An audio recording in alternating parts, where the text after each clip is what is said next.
Hello! Okay, so I am back.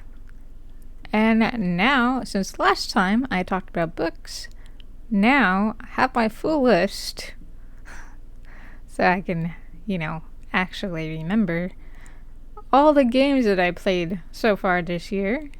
I actually played more than I thought. So I have a total of 11 games.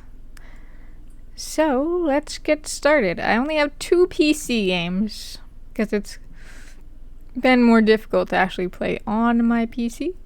So, we'll start with the PC games. So, like I mentioned last time, I played Beacon Pines. That was most recent Halloween game. Just before Halloween.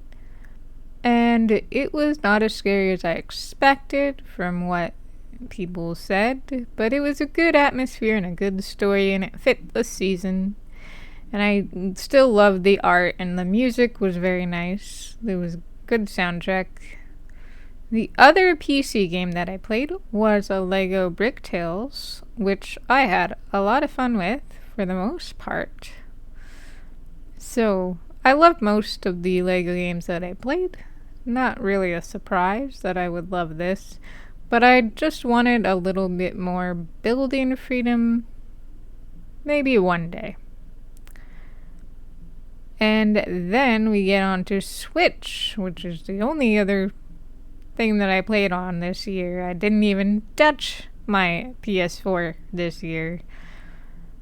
I haven't touched my PS4 to play on since sometime last year. It's kind of sad, but it's the honest truth. But anyway, so on Switch, I started the year finishing Another Code Recollection. This came out back in January. It was a DS game remade on Switch and included the sequel that was on the Wii that never was ported to the West.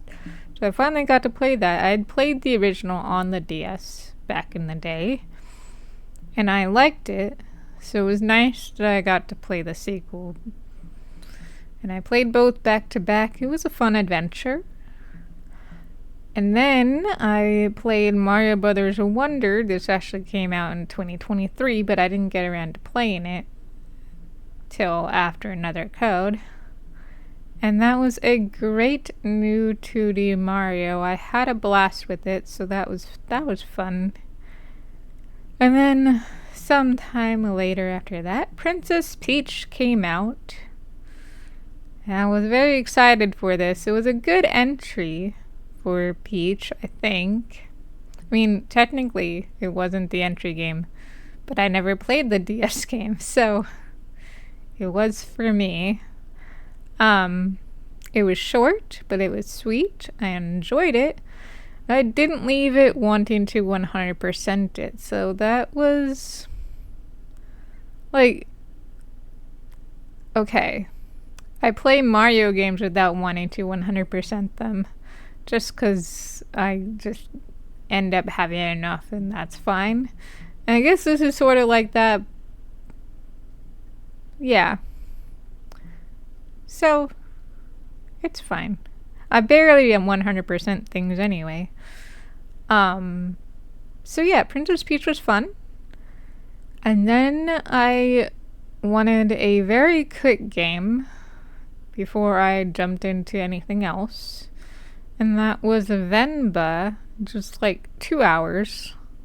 Very quick game, but it had a nice story, and it was fun to do Cooking Mama style things again. I haven't done that in a while. It was good.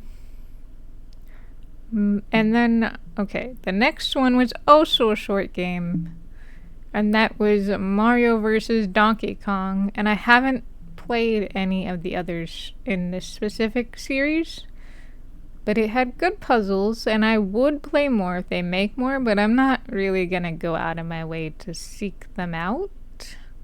Like, I'll play it if I have it, kind of thing, or if there's a new one. But it's kind of a take it or leave it series to me.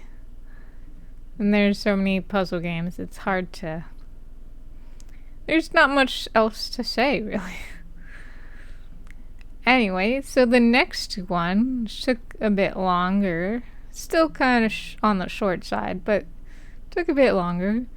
It was Touch Detective 3 and the Complete Case Files. Now, I played 1 and 2 on the DS. 3 never came to the West. So, I wanted to play specifically just Touch Detective 3. It's nice that I have 1 and 2 on there as well, but I skipped those and just played 3. So, but it still counts. And the series is definitely for a younger audience, so I wasn't as into it because of that. But it's still very, very cute. Cute and silly, I would say. And then, like I mentioned in the previous video, I played Paper Mario: The Thousand Year Door. Finally, loved that I finally got to play it and see it to the end, because I never finished it back in GameCube, and it was very satisfying. So I'm very glad they remade this one, and they did an excellent job on it. And the next one was... This is not in order, by the way.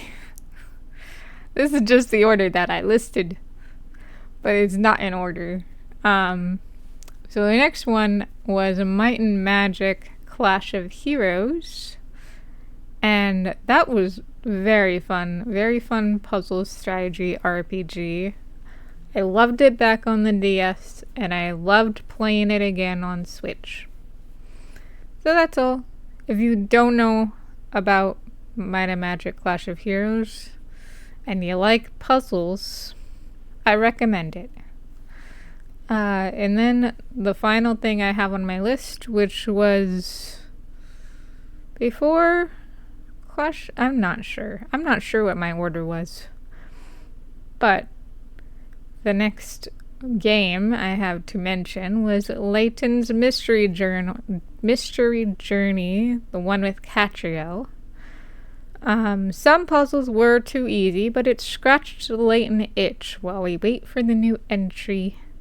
So I've now played all the available Layton games except that one mobile game. I'm not even sure if that was even here in the West, because I don't play mobile games at all. So now we can get into what I'm currently playing, which I just started. The Legend of Zelda: Echoes of Wisdom, and I love it so far. I get what people are saying about the long scrolling to get an echo. That is annoying. I agree. That is a fair criticism of the game, but I love it so far. It is weird to get used to the idea of not being able to directly attack, just because it's not something we've done in Zelda before. Not really. I mean, Breath of the Wild, you didn't always directly attack, but you could still, and now it's like you really can't attack directly unless you throw rocks or whatever. I guess pots would work too, but you know what I mean. No swords, no bows. So that's different for Zelda. But I like it. It's creative. And then this doesn't have an end, so I couldn't put it on my list of games that I played and finished. But I put in 40 plus hours. I didn't even realize till I looked at my Switch.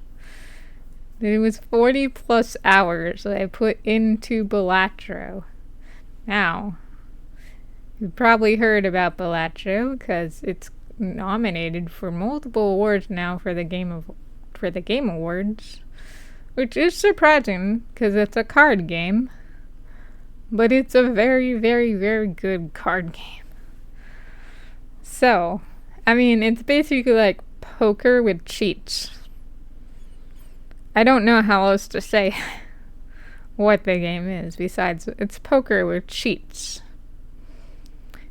But it's a lot of fun. It's more addictive than a poker game should be, but you know, because you hear poker and you think, well, that doesn't sound fun, 'cause it's poker, but it's a lot of fun. And so that's all the games that I have to mention. So 11 total so far, with Echoes of Wisdom. If I can finish it before the end of the year, that'll be 12 games for the year, which pretty good for how busy I've been. I've got to say, that and all the books that I read, I'm doing pretty good, like, with hobbies. So, at least I'm getting my me time in there. Which everyone should put in some me time and have their hobbies and make time for their hobbies. So yeah, that is my wrap up for video games. I don't have a wrap up for movies.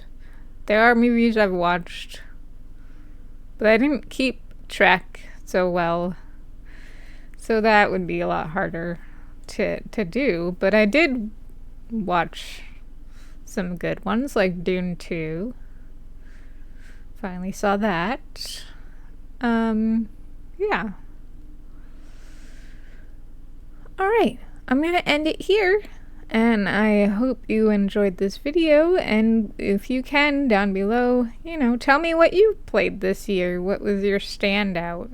I don't really have a standout game for this year. I mean, I want to say Thousand Year Door, but that was a remake. So I guess Mario Brothers Wonder would probably be my pick, because a lot of these were just remakes.